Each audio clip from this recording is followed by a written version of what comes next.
রুশ president Vladimir পুতিনের সঙ্গে উত্তর কোরিয়ার সর্বোচ্চ নেতার বৈঠকের পর ক্যামেরায় ধরা পড়ে এক অবাক করা মুহূর্ত।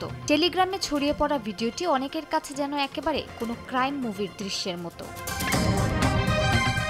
সমালোচকদের মতে এই ফুটেজ কূটনৈতিক সৌজন্যের প্রচলিত ধারা ভেঙে দিয়েছে। 2.5 ঘণ্টার বৈঠকের পর দেখা যায় কিম জং উনের ব্যক্তিগত সহকারীরা মুহূর্তেই শুরু করেন এক বিশেষ ধরনের পরিষ্কার অভিযান। কেউ তার ব্যবহৃত চেয়ারের পেছন ও হাতল মনোযোগ দিয়ে মুছে ফেলেন, আবার আরেকজন সাবধানে ট্রেতে তুলে নেন কিমের ব্যবহৃত পানির গ্লাস। তবে এখানে অভিযান থেমে যায়নি। কিম যেসব আসবাবপত্র স্পর্শ করেছিলেন সেগুলো প্রতিটি আলাদাভাবে ঘষে ঘষে পরিষ্কার করা হয়। এমনকি চেয়ারের কুশন পর্যন্ত বিশেষ যত্নে মুছে ফেলতে দেখা গেছে উত্তর কোরীয় কর্মকর্তাদের, যা পুরো ঘটনাটিকে আরো অস্বাভাবিক ও আলোচিত করে তুলেছে।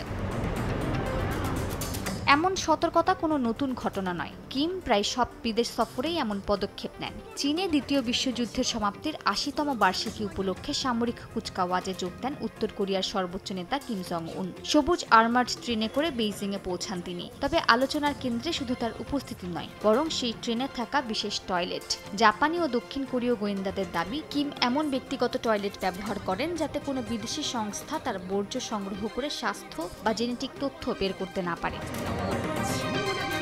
2018 সালে দক্ষিণ কোরিয়া, 2019 সালে ভিয়েতনামে মার্কিন প্রেসিডেন্ট ট্রাম্পের সঙ্গে বৈঠক, এমনকি সিঙ্গাপুর সফরেও ব্যক্তিগত টয়লেট সঙ্গে নিয়েছিলেন তিনি। শুধু তাই নয়, 2019 সালে ভিয়েতনাম সফরের পথে ধূমপানের সময় বোন কিম ইয়ং জং তার সিগারেটের ছাই ও বাট সংগ্রহ করেছিলেন। ব্যবহার করা দেশলাই কাঠি পর্যন্ত ফেলে দেননি কিম। একইভাবে বৈঠকে দেয়া কলম ব্যবহার না করে তিনি কেবল নিজের কলমই ব্যবহার করেন, যাতে আঙুলের ছাপ না ফাঁস হয়।